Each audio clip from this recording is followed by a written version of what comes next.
Donald Trump is the empire unmasked.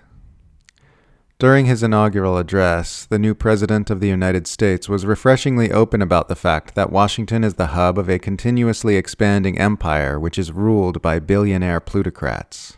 As Joe Laria highlighted for Consortium News, President Trump's speech included references to the manifest destiny of America, saying that under his presidency, the U.S. will consider itself a nation that, quote, expands our territory. He waxed fondly about the settler-colonialist past, which established the country at the expense of the people who were already living there, and vowed to take control of the Panama Canal. Trump gave this speech to an audience where the wealthiest people on earth sat alongside his own cabinet in the best seats in the House.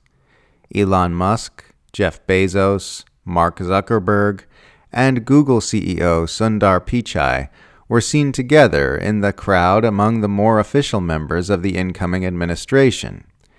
Israeli-American Trump megadonor Miriam Adelson, who according to Trump helped dictate U.S. policy toward Israel during his first term, was seen sitting among Joe Biden, Kamala Harris, and the Clintons at the inauguration.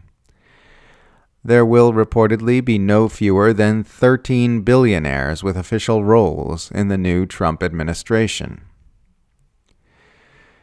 If you were to twist my arm and force me to say something positive about Donald Trump, this is the sort of thing I would point to. He makes the U.S. empire much more transparent and unhidden. He removes its mask and reveals the twisted face beneath it. The U.S. isn't suddenly ruled by billionaires now that Trump is president. It was already ruled by billionaires. The U.S. isn't suddenly an empire bent on global domination now that Trump has been sworn in.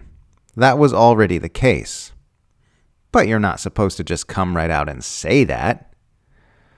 Well, Trump comes right out and says it. He says the quiet part out loud. He's the only president who'll openly boast that U.S. troops are in Syria to keep the oil, or lament that they failed to take the oil from Venezuela. Or just come right out and tell everyone he's bought and owned by Zionist oligarchs. He puts much less effort into disguising the true nature of the U.S. empire than other presidents. And that's the only reason various factions of America's unofficial permanent government have had objections to Trump's presidency over the years. It's not because he presents a threat to the establishment or because he's trying to bring down the deep state. It's because he is viewed as a poor custodian of the empire. He either doesn't understand or doesn't care about the importance of keeping a polite face on the Imperial machine. If I were forced to say something positive about Trump, that would be it. The thing some U.S. empire managers dislike about him is the only thing I like about him.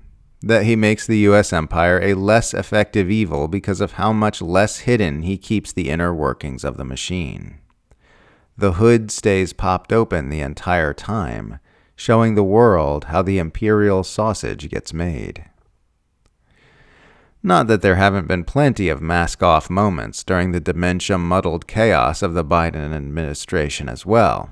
A new article in Time titled Why Biden's Ukraine Win Was Zelensky's Loss is a good example of this.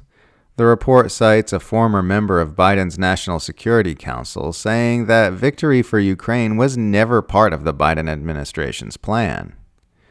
The opening paragraph reads as follows. When Russia invaded Ukraine nearly 3 years ago, President Joe Biden set 3 objectives for the U.S. response. Ukraine's victory was never among them. The phrase the White House used to describe its mission at the time, supporting Ukraine for as long as it takes, was intentionally vague. It also raised the question, as long as it takes to do what? End quote.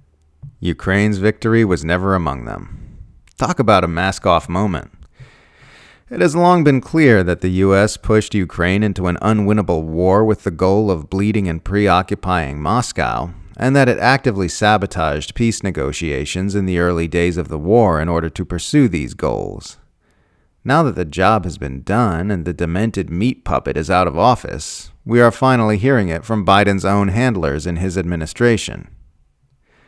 And of course there was Gaza, where the world spent 15 months watching history's first live-streamed genocide right in front of their faces while Western officials made non-stop excuses of less and less believability.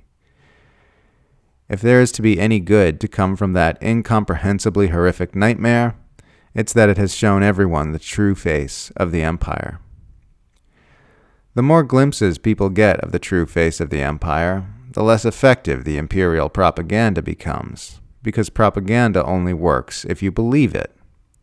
The primary obstacle to revolutionary change under the Western Empire is the fact that its citizenry have been successfully propagandized into accepting the status quo. The more people open their eyes to the fact that we are ruled by psychopaths who are driving us to our doom on multiple fronts, the closer we can get to a collective movement toward a healthy world.